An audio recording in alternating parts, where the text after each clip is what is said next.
Now I have the incredible, excited role to introduce another Joe, Joe Kennedy III. Joseph Kennedy III has dedicated his career to social and economic justice, fighting for the basic needs of every American family and a political system that is inclusive, representative, and fair.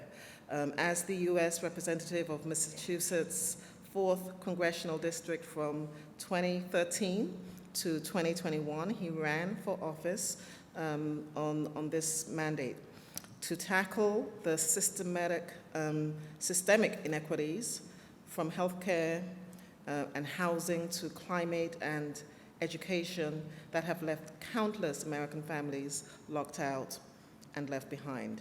He's a former Peace Corps member, legal aid volunteer, and assistant district attorney. He has worked tirelessly for the people most at risk, most marginalized, and most in need. Over his 4 terms in the House of Representatives, Joe Kennedy emerged as a national figure in the Democratic Party's most pivotal debates, while demonstrating a unique talent for building diverse coalitions and the political will to get things done. He is the founder of Groundwork Project, a nonprofit dedicated to supporting local community organizing efforts in communities that do not receive the investment that they deserve. Kennedy is also currently the managing director of At Citizens Energy, a nonprofit energy company founded in 1979 by his father, Joseph P. Kennedy II, who is also a Beacon alum. Under its innovative business model, Citizens builds major energy infrastructure projects while serving the needs of low-income and frontline communities. Joe Kennedy III serves on numerous nonprofit boards, including Woodwell Climate Research Center, the Robert F. Kennedy Human Rights, the Edward M. Kennedy Institute for the United States Senate, right here on the peninsula, and he is the special advisor to the Poor People's Campaign.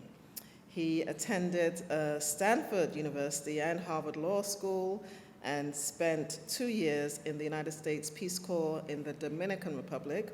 He is married to Lauren Birchfield Kennedy, and they have 2 young children, Eleanor and James, and a rescue dog named Banjo. Please join me in welcoming Joe Kennedy III. Thank you.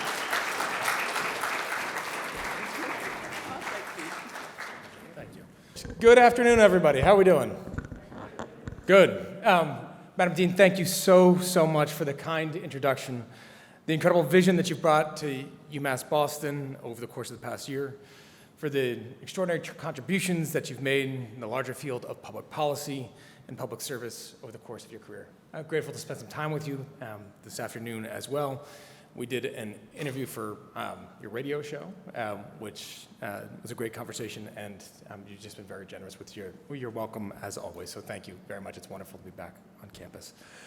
Provost Berger, thank you very much for having me as well, for extending the invitation, and for your truly global leadership in the field of higher education. Dr. Chatterjee, wonderful to share the stage with you this evening as well. Wonderful to be with you.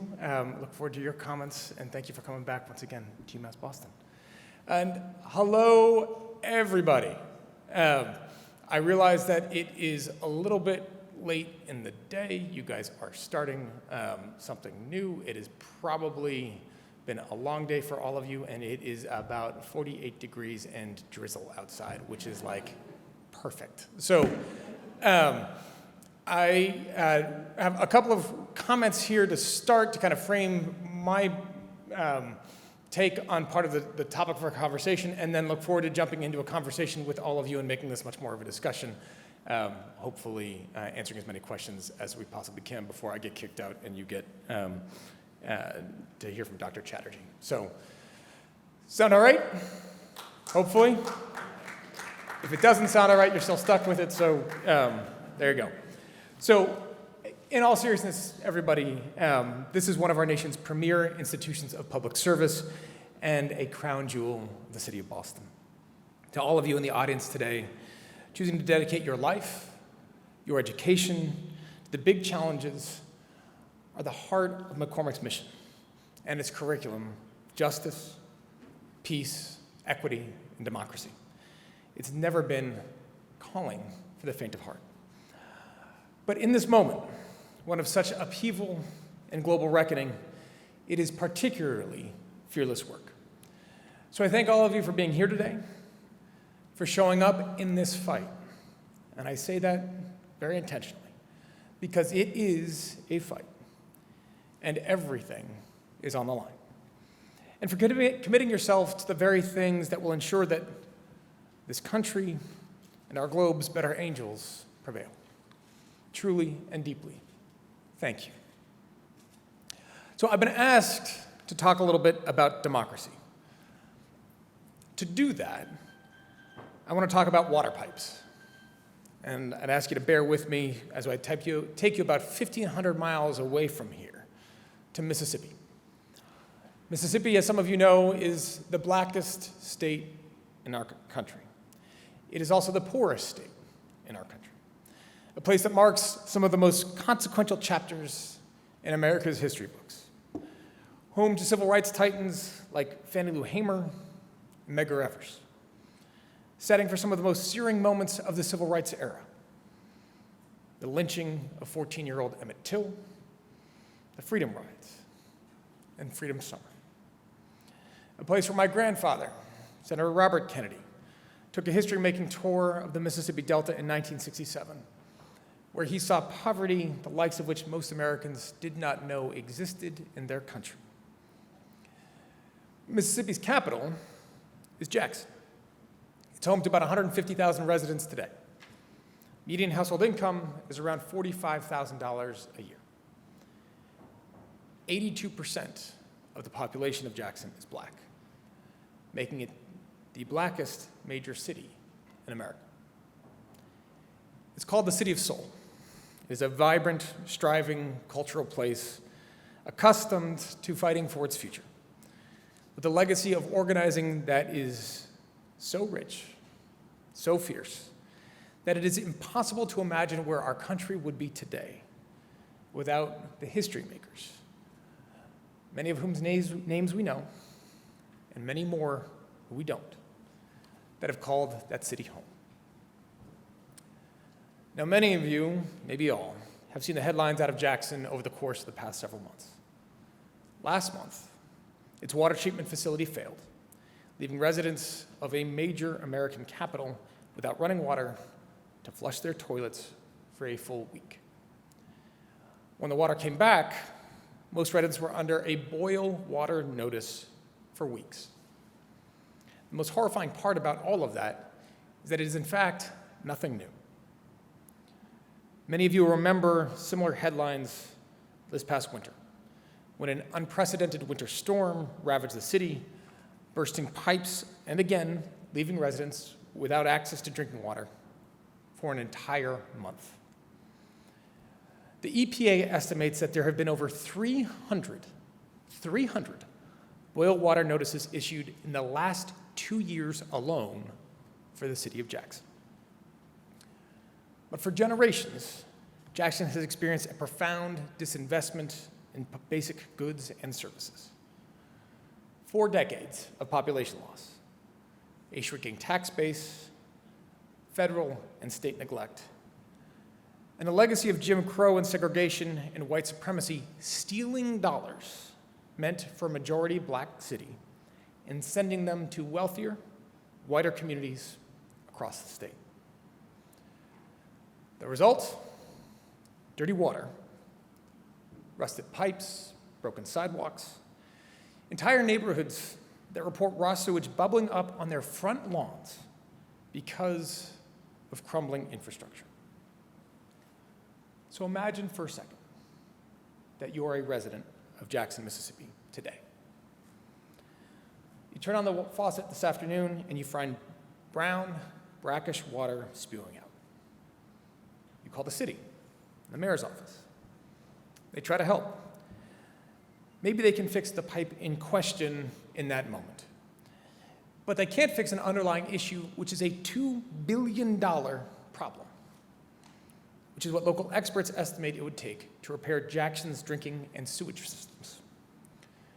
So you look to your state government, led by Mississippi Governor Tate Reeves, whose response to the latest water crisis was to mock the city at an event in another community, saying, "It is a great day to not be in Jackson," from the governor of the state, who has in past bragged about blocking money for water infrastructure updates, and who has had this suggestion to offer the city government do a better job of collecting water bill payments, as if you could somehow squeeze $2 billion out of 150,000 people who have a median household income of less than $50,000 a year. And, by the way, a governor who sits at the helm of a state government that has made national headlines of late for continuing to reject Medicaid dollars for Medicaid expansion, and instead redirecting millions of dollars, welfare dollars, intended for the neediest, to Brett Favre and other celebrities. Jackson then asked the Mississippi State Legislature for $47 million to respond to its water crisis in the immediate aftermath of that winter storm. You know how much they got? $3. They got $3 million for a $2 billion problem. So, as the Jackson resident with that rusted water in your pipes, and a city government who can't help, and a state government who won't, you might be starting to feel pretty hopeless. But you think that your federal government might then step in. It did, after all, just pass a big infrastructure bill that is designed to mitigate crises like this one. And that bill will no doubt help. It has $450 million earmarked for water improvements across the entire state of Mississippi. But remember, it is a $2 billion problem for Jackson alone. So your elected representatives are starting to feel like a dead end. And that's disheartening. But luckily, you live in a country that has the option of direct referendum, ballot initiatives. Citizens can petition to get local policy reforms on their local ballots, and the people can then vote. One problem in Mississippi. The Mississippi Supreme Court struck down the state's ballot initiative process earlier this year. And in order to revive it, guess what you have to do? You have to go through that state legislature. Guess what they have not been in a hurry to do? Fix that ballot initiative process. But you still have your voice and you still have your vote. But not so much if you happen to be black in Mississippi, where you will face some of the most aggressive voter suppression tactics anywhere in this country. They are quite literally written into law. When the state constitution was crafted by former Confederates at the end of Reconstruction, the number of black residents eligible to register to vote in Mississippi went from 67% to 6%. Now, today, it's a lot better than that, but plenty of obstacles still remain. Today, if you're convicted of minor crimes ranging from writing one bad check to timber larceny, which, think about timber larceny for a second, who steals timber and why? You steal timber to heat your home when it's cold. If you're convicted of timber larceny, you lose your right to vote for life. So at this point, if you're a resident of Jackson, Mississippi, you've got to be asking, what on God's green earth has democracy done for me? Today, that is a question that echoes far outside Mississippi. We hear it in Flint, Michigan, another black city with poisoned water. We hear it in Laredo, Texas, where healthcare and education rivals developing world nations. We hear it in Massachusetts, if you listen closely, where our education and healthcare and technology sectors lead the nation. But in communities like Brockton and Lawrence, Holyoke struggle to get the resources they need to keep their residents housed and safe and employed. So that frustration, that anger, that hopelessness, it pulses through political systems and modern governments the world over, forcing a populace rightfully incensed that meeting basic needs grows ever more impossible by the day, while the very rich and very powerful set new records for extravagance. It is a global democratic phenomenon. We have seen yellow vests swarm Parisian roads. 1.2 million take to the streets of Santiago, Chile. Tens of thousands of Indian farmers march from Punjab to Delhi. Upwards of 20 million flood American neighborhoods in protest, begging to let black men breathe. These fights are not all the same, and the stakes are not all equal. But the collective global anger and anguish at the inability of so many citizens in democratic countries to access basic freedoms and fundamentals of a good and decent life. It has unleashed a global reckoning. The far right has effectively seized on that exploding populist energy to undermine democracy.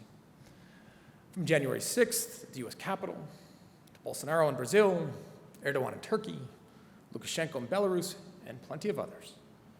Those who gain when democracy ails have found fodder in the fires of our frustration. So the question for the rest of us is, can we seize that energy to help renourish democracy instead? Because the truth is that democracies are suffering from rot. Today, we speak about that candidly.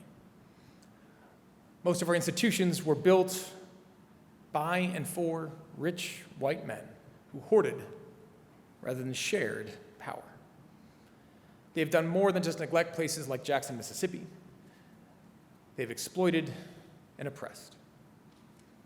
And far too often, they have done the one very thing that democracy promised it would not: leave people behind. Realizing that fact and restoring that power is how we save democracy. Protests and public pressure are critical. Changing the narrative, reshaping a debate, refusing to let leaders look away. But for change to be lasting, you have to do more than challenge those who are in power. You have to fundamentally change who has power and a system to begin with. We have to regressively reform sacred institutions that have been allowed to become anti-democratic, or that weren't really all that democratic in the first place. An electoral college, our Senate rules, our highest court. You have to ruthlessly prioritize public policy that meets basic human needs, because few can fight oppression when they are hungry or homeless or hurting, when they can't see past making their children get to school every day. And finally, perhaps most critically, but most often ignored, you have to restore civic power to people and places that have been excluded, overlooked, and left out. Because in a representative democracy, people have to be more than just bullhorns. They have to be able to realize their vote. That's the bitter irony of the far right's claim to populism. They respond with autocrats and small, strong men, whose solution is in fact a system that further restricts distribution of power, that doubles down on a corrupt elitism that they claim to fight against, that puts up more barriers to access power than fighting to extend it. The correct course is exactly the opposite.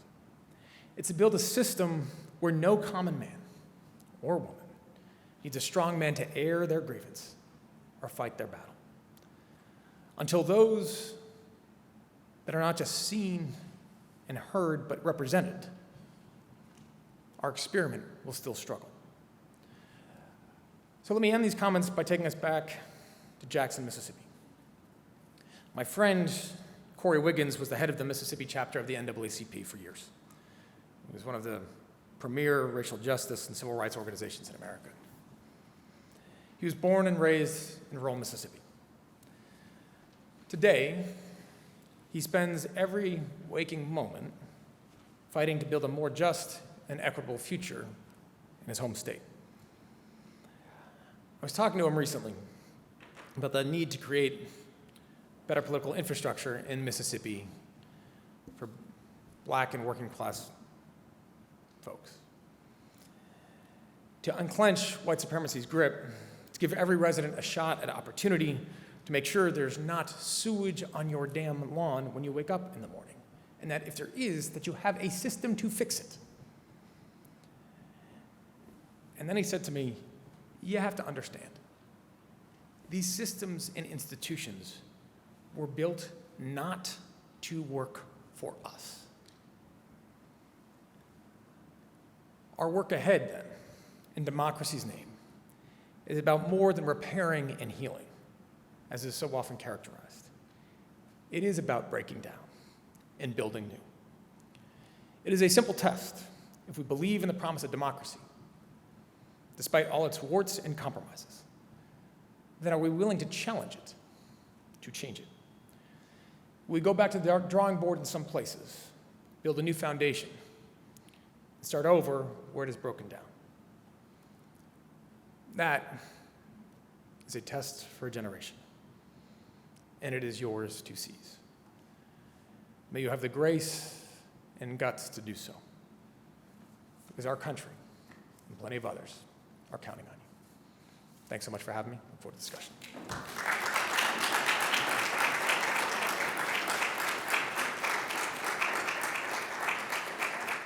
Thank you again, Joe Kennedy. That was really passionate and inspiring, address, and really you're spot on on the issues of the day.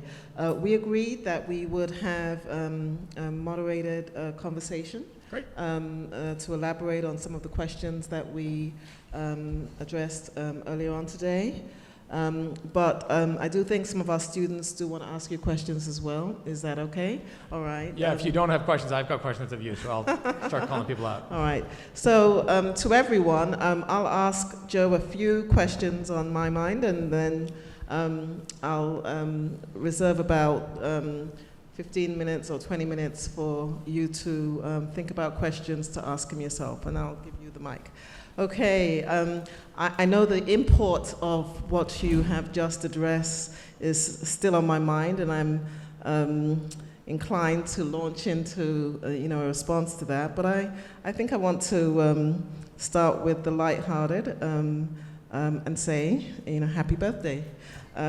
Joe Kennedy agreed to address us today. Despite that, it is his birthday. And so happy birthday to you. Your Twitter account says that you are a former congressman from Massachusetts, but that you're also a tired and lucky dad. Can you elaborate on that part? A tired and lucky dad. The tired and lucky dad, I think if there's any dads in the room, and moms in the room too, you would probably agree with me that it's amazing, but they're tiring, right? Like, it's just, they're 4 and 6, they're relentless, they're lovely, they have no empathy for anything, right? If you try to tell them you're tired, like, he just jumps on your head in the morning instead. Like, wake up. Like, that's not the appropriate response. He couldn't care. They're lovely little terrorists, but they are that. It is chaos every day at home, and it starts early and, ends when that part ends when they go to bed, and then you got to go back to work for a while. So very lucky. They're fantastic, and again, you all, I hope you all have lots of kids. If you want to try it out, I've got 2. You're welcome to them for a little while. Thank you. Thank you. Let's launch into the import of your address today. I'm so glad that you started out with the recent case of the Jackson, Mississippi's water crisis. It's amazing to me that it's recent because just about 10 or 15 years ago, we had the Flint crisis in Michigan. I used to live in Michigan, and I thought we all said never again. And yet in 2022, we have the atrocious circumstances of what you have described in Jackson, Mississippi, which is, as you say, 82% black. So perhaps you could, link or elaborate on that case around your own concepts about sort of moral capitalism and eradicating inequalities from the ground up. I'll try, Madam Dean. So I think a couple of things, right? One, as you alluded to, right, there's a number of challenges that many post-industrial cities are confronting with population change and population loss and infrastructure that was built for cities of a certain size that have now, with those population shifts, largely out of an industrial Midwest to other places. You've got infrastructure that is set for 1 million people, doesn't have 500,000 people using it. The tax base erodes, the ability to maintain that infrastructure or upkeep falls away, and now you've got a challenge and a crisis. That's a crisis, and that's a challenge, but that is very clearly not what happened here, right? And not what took place in Jackson, and not what has taken place in plenty of other places. And, the fact when you have so Mississippi is, I think many of you know, the poorest state in the country. I assume many of you are familiar with TANF, welfare program in the United States, that is for some of the neediest families. This population of Mississippi is about 3 million people. Anybody want to take a guess at how many families in Mississippi receive TANF? Policy students? 3 million people, so not apples to orange, not apples to apples, but out of 3 million people, how many families receive TANF? No one has a clue? Anyone? A clue? Shout out. Half? Okay. The answer is roughly 2,000. So out of the poorest state in the country and 3 million people, 2,000 families receive TANF. And the reason for that is because Mississippi state authorities have so restricted the access to TANF funds that only 2,000 families qualify. Wow. So when you start putting these different pieces together, you start saying, well, how could that be and why could that be? And again, Mr. Wiggins, my friend who I referenced at the end, his statement, I think hits it home. These systems were designed not to work for us. They were not designed.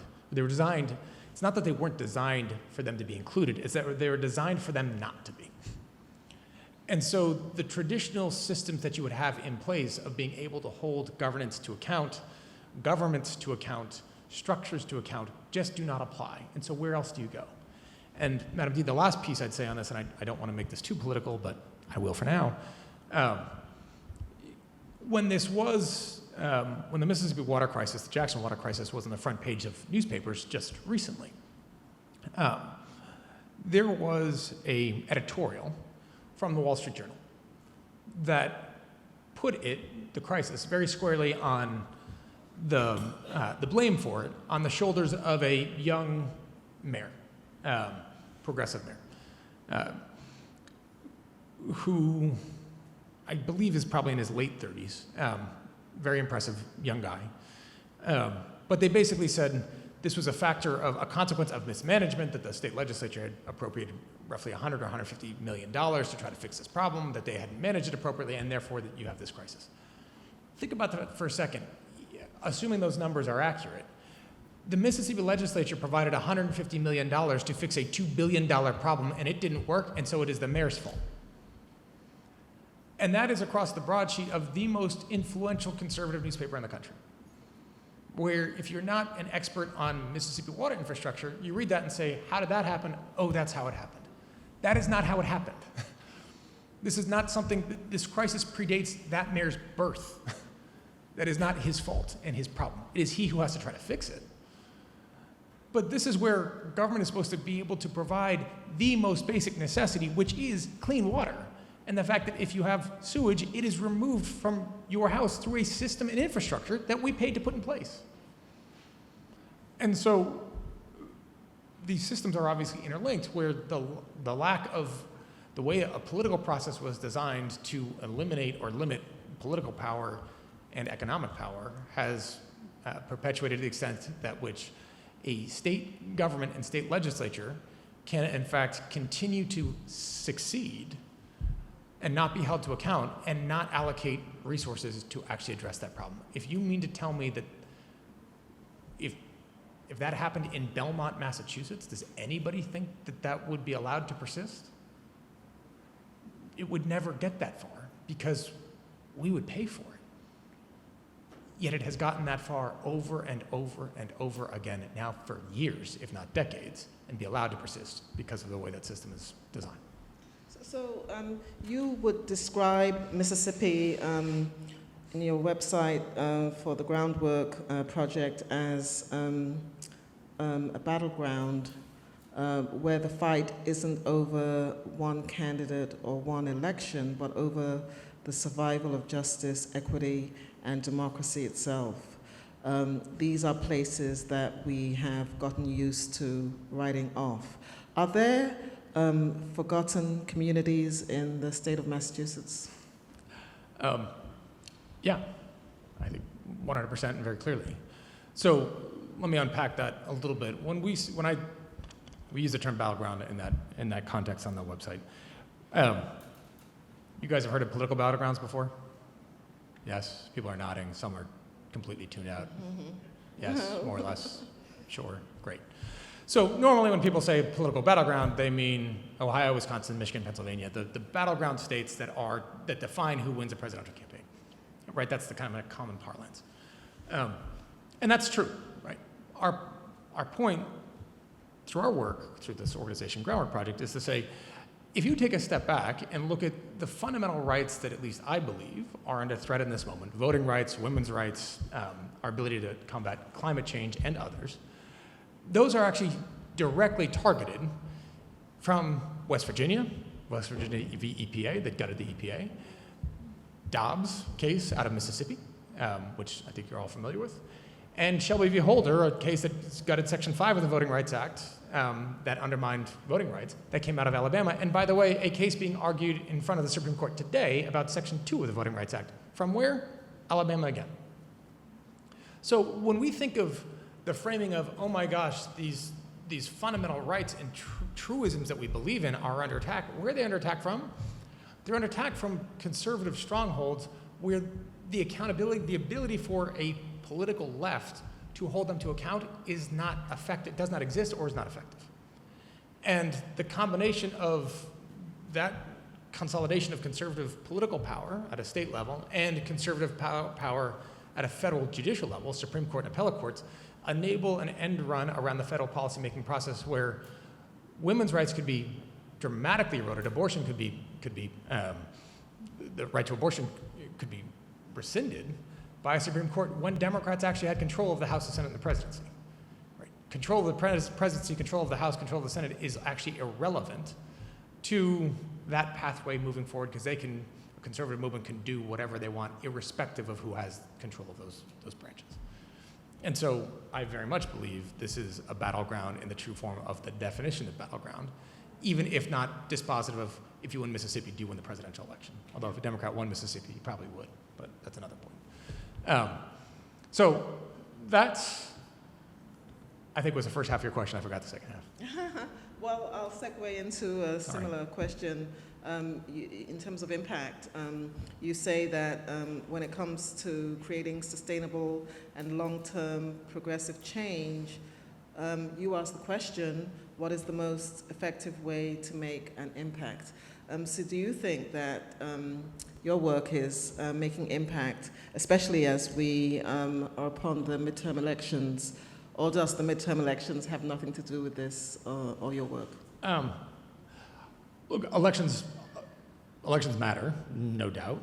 I would rather have, again, my political leanings here, not a surprise, I don't think, to anybody. I would rather have Democrats in control of the House, the Senate, and the presidency to be able to respond to some of these potential maneuvers by a conservative movement as effectively as we possibly can underneath the structures that exist.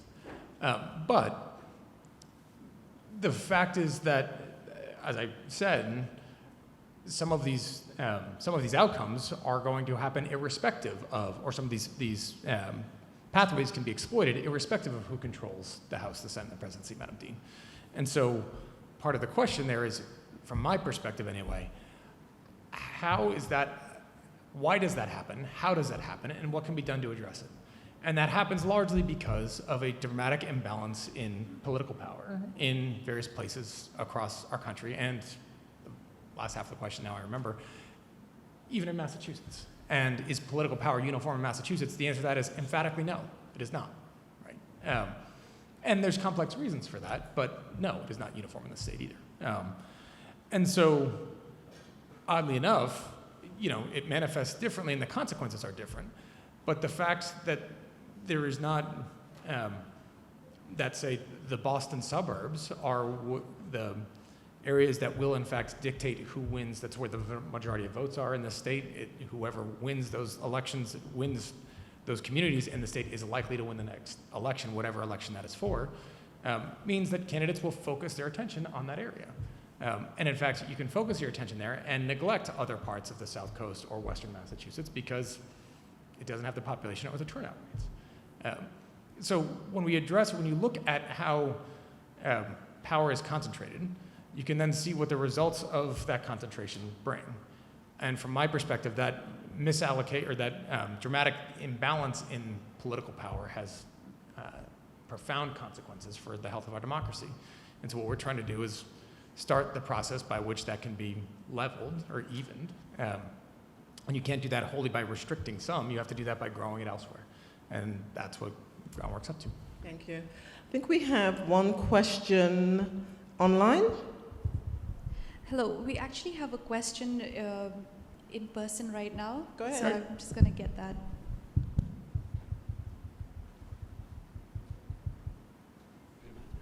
Mr. Kennedy, thank you very much for coming today, and it's an honor and pleasure to hear you, particularly when you speak of justice.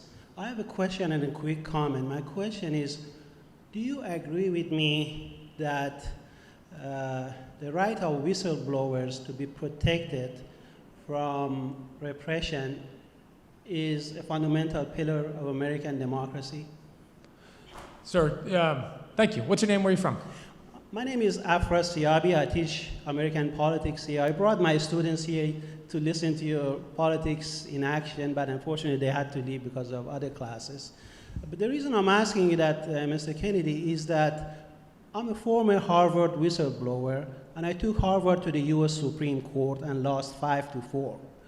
And not only that, I've also been for over 3 decades subjected to Harvard's revenge. I've written a book with the blurb by Mr. Mike Wallace, a friend of your family, I suppose, that says Mr. Afrasiabi has been wrong. Harvard's canons are lined up against a pea shooter. I have a copy of this book for you that I would hope you would be able to read. But very quickly, one of Harvard's many evils done against me has been to bring repeated misconduct against me. One of that was when you were a prosecutor in Cambridge District Court. And I was falsely accused, the case was dropped. I filed my accusers and Cambridge in the federal court in Boston, settled out of court with them with a letter of apology. However, I came to your office and I said, Mr. Kennedy, I'm a professor. They're accusing me of sending texts and so forth. If you show me one text, I will plead guilty. You never paid any attention. You came to court and repeated what Harvard wanted. And I'm really sorry to say this today because I really admire you. I admire your work. Your father came to the center that I ran back in the mid-1990s. Okay, sir, can you get to the question, please? And my question is, Will you help me end these 3 decades of Harvard's repression just because a whistleblower over Mr. Salman Rushdie was praised me in his autobiography, Joseph Anton? Because Thank you. I blew the whistle on Harvard's ties to the opponents of Mr. Thank Rushdie. you for your question, sir. Thank you. Thank you, sir. Happy to chat afterwards and happy to take a copy of your book and see what we can do. Thank you. Okay. We have another question. Go ahead. Yes, we do have another question. Welcome, and I appreciate your comments. I'm Professor Tony Vandermeer, Africana Studies Department. I really appreciate your comments about Mississippi and how we begin to deal with democracy and the issues of governance and so forth, and your analogy of Chokwe Ntar Lumumba, who is the mayor, and the budget, the money they gave him based on what the need is. How do we begin to address those disparities, not just in Mississippi, but even at UMass Boston, for example? You know, whereas in some ways, I feel like Mississippi is in UMass Boston. And being in the Africana Studies Department, we feel the same way, that instead of being funded or invested, we're being disinvested. You know, we just had our chair removed right in the mid-semester. We had searches that were canceled because the provost felt that it was important for them to do likewise along with the dean, versus having a conversation with us in terms Can we of keep engaging in our democracy. questions brief? What I'm asking is, how do we begin to deal with not just contradictions in Mississippi, but how we deal with contradictions where we are? Because if we're teaching people, how do we teach them about what's happening outside and don't teach them about how do we deal with problems right here when you see racism right on this campus? It comes from a white supremacist leadership on campus. Thank you. Because you talked about white supremacy, right? So did it go away, or is it still here, and how do we continue to address it? Thank you, Professor Vanderveer. Professor, I appreciate the question. Look, I think it is 100% critically important to be able to engage with the leadership of this institution and the leadership of UMass writ large about the funding, a couple of things, right? One, the funding, but two, the curriculum and opportunities that are provided to the students and the faculty, right? And if what I think you and I share is that there needs to be ways where there's accountability throughout that system. Leadership is going to make decisions one way or another. We can debate whether that is, and I'm not endorsing any position here, limited resources, people can make a decision one way or another, but there has to be a metric of accountability and transparency in that process. And the extent to which there isn't, that process needs to be absolutely reformed and folks held to account. I'm not as fluent, candidly, on the details of what has transpired here, obviously, as you are, but I'm happy to have a conversation with you again afterwards to see if, to get your thoughts on that. But I think without question, that those principles need to be upheld. All right. But thank you for the question. Yes, thank you. Did you have another one? Hello. We do have a question on Zoom, and we also have one in person. Go ahead. We'll have the one in person first. Yeah, thank you. Welcome to McCormack and welcome to UMass Boston, Mr. Kennedy. My question to you is, do you feel that the rise of populism in certain parts of the world is threat to democracy? And if yes, then how do you feel that US as a leader, as a global leader, needs to play its part, to address that threat and to assure there is social justice and to protect democracy? Thank you. And what's your name, sir, if I can ask? My name is Nadeem Hussain. I'm first year PhD in public policy student at McCormack. Thank you. Thank you, sir. Nadeem? Thank you. Look, it's a great question. I think populism, as I tried to indicate in my talk, populism stems from a frustration of the fact that government isn't delivering on a need for its people, which is what animates a populist fervor to begin with, right? And so I think there needs to be a message received from the governing structures there of saying, hey, if we are a democracy, you are supposed to respond to the will of the people, and if you're not responding to a basic need, you need to be held accountable. And what happens far too often is that governments then respond by repressing those individuals or that movement rather than addressing it and trying to build and grow with that movement. And so do I see populism as a threat to democracy? No, right? I think populism and democracy have to go hand in hand because democracy at its core is about harnessing through representation the will of its people. What does have to happen is that you have to, I think, have those in a position of governance that are responsible enough to understand that and to adjust the structures of government as best they can to address those needs. And at least how I view a bit of this period that we are in at the moment, you know, I don't know how many places around this country I quoted the Declaration of Independence saying that we all are created equal, right?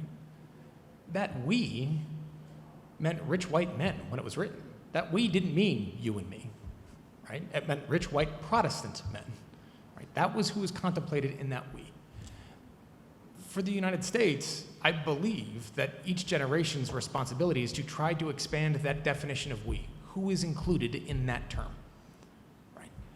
And I think a lot of the structures that you are seeing at the moment, the tension that you are seeing, is that you have a rising political voice from sectors of our society that were just cut out for far too long.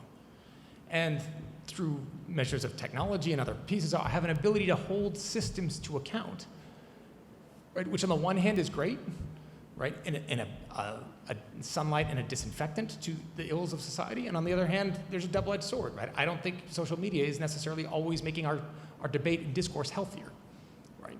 So how do we navigate through that?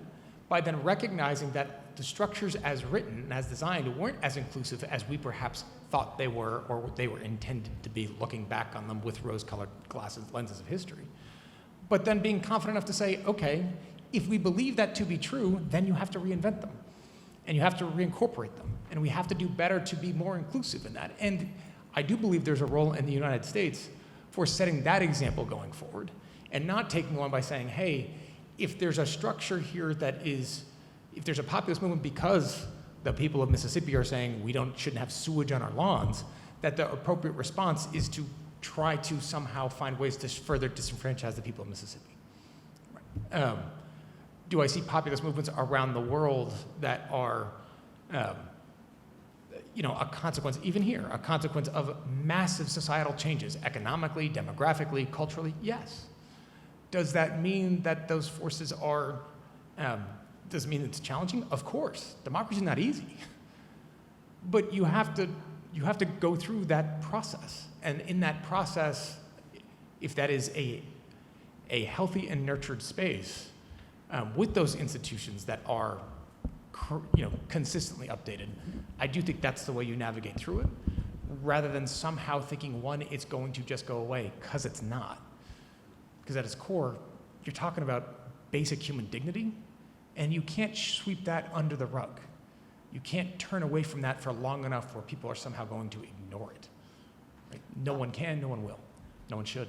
Are there contradictions in populisms, though, and does that create a tension for your democracy model from the ground up? For example, is Black Lives Matter populism equal to Oath Keepers populism, for example? And how do you sort of tease out the contradictions? So the way I tease out the contradictions might be different than a member of the Oath Keepers, but the way that I would do that is recognize that so populism by definition, you can look at a Trumpian MAGA, Make America Great Again movement, that I don't agree with their description of the problem, their aims, their objectives, or otherwise. Do I understand, at least from my perspective, that a lot of that populism is centered on a rapid shift of American society culturally, economically, and demographically that some adherents of that movement, not all, don't want to paint with total brushstrokes here, but feel that that's erodes their station or way of life or contradicts what is somehow going to infringe on their community, their home, the way in which they define themselves and their identity. That is, I think there's a valid critique of that. Mm-hmm. The solution that has been promised by, I think, former president to adherents of that is just false. It is not what he says is going to be an answer to those challenges is not an answer and will not deliver an answer. Right? This country has gone through massive transitions before. One of the big challenges at this point is, there were a lot of people that made a living driving a horse and buggy. The horse and buggy doesn't go so well anymore.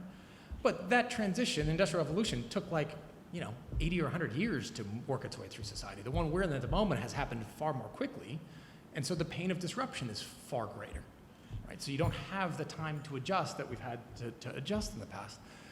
That doesn't mean that the solution to that is just ignoring cultural or technological change. You can't, I don't think that's a feasible answer. What it does, I think, is to say, okay, part of that populist fervor comes from a ideal of how do I provide a space for my family, for my children, and without validating the concerns of saying, hey, the way to do that is to solidify systemic racism. That is not the answer. The way to do that is to say, okay, well, let's find ways that you can leverage the most innovative, wealthy, powerful country in the world to actually care for its citizens. And if you can do that, and we can do that, but if you can do that, we can address it. It doesn't mean everybody's going to be happy. It doesn't mean everybody's going to love the solution. But you know what? That's why you got to vote.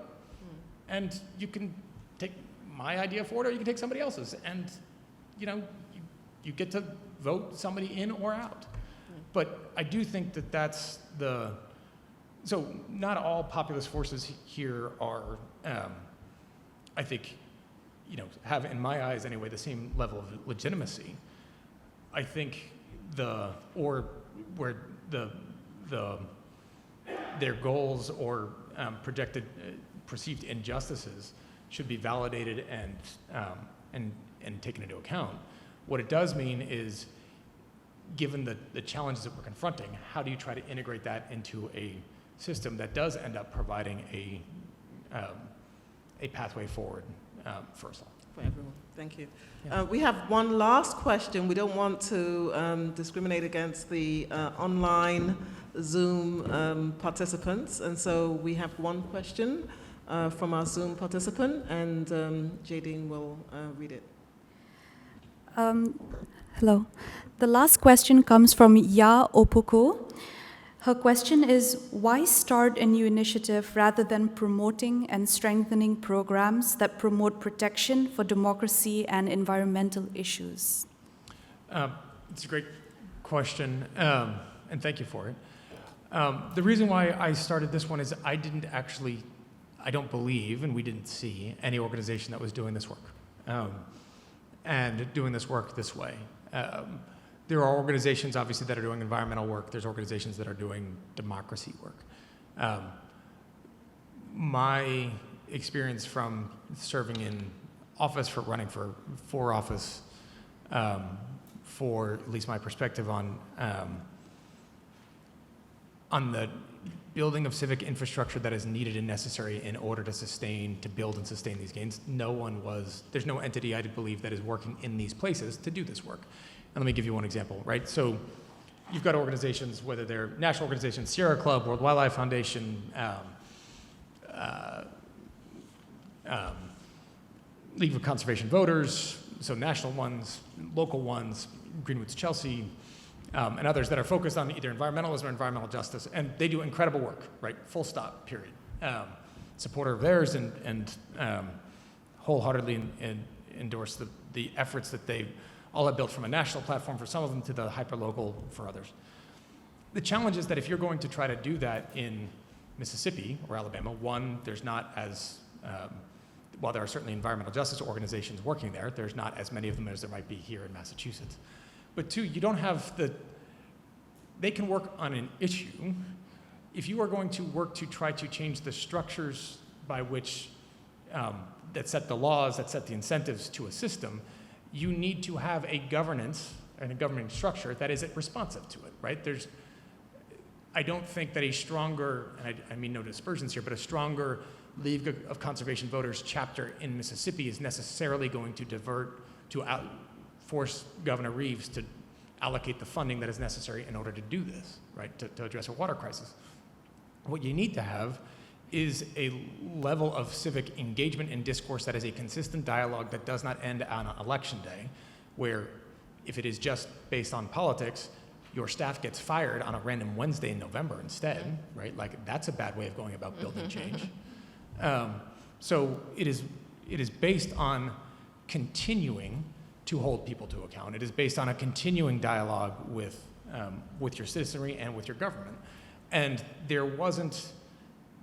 that's not the focus of a Sierra Club, and that's not the focus of even a Democratic Party or, a Democratic Socialist Party or a Republican Party. That's not, party structures are almost by definition focused on a party outcome at an election. They should be focused on that infrastructure piece because that's how you win an election, but that's not how the incentive structures are built. And so there's, as at least I conceived and understand that framework and those issues, there are organizations that are doing great work topically. There aren't kind of going at it and addressing it the way that I think needs to be addressed in the long term. Well, thank you Madam so Dean, much, thank you. Joe Kennedy III. I, for one, am so glad that you are doing your work this way. Really appreciate your spending time with us today at UMass Boston's McCormack School. Thank you for the interview earlier, and thank you for your address today. Thank you very much, and happy birthday again. Thank you. Thanks, everybody.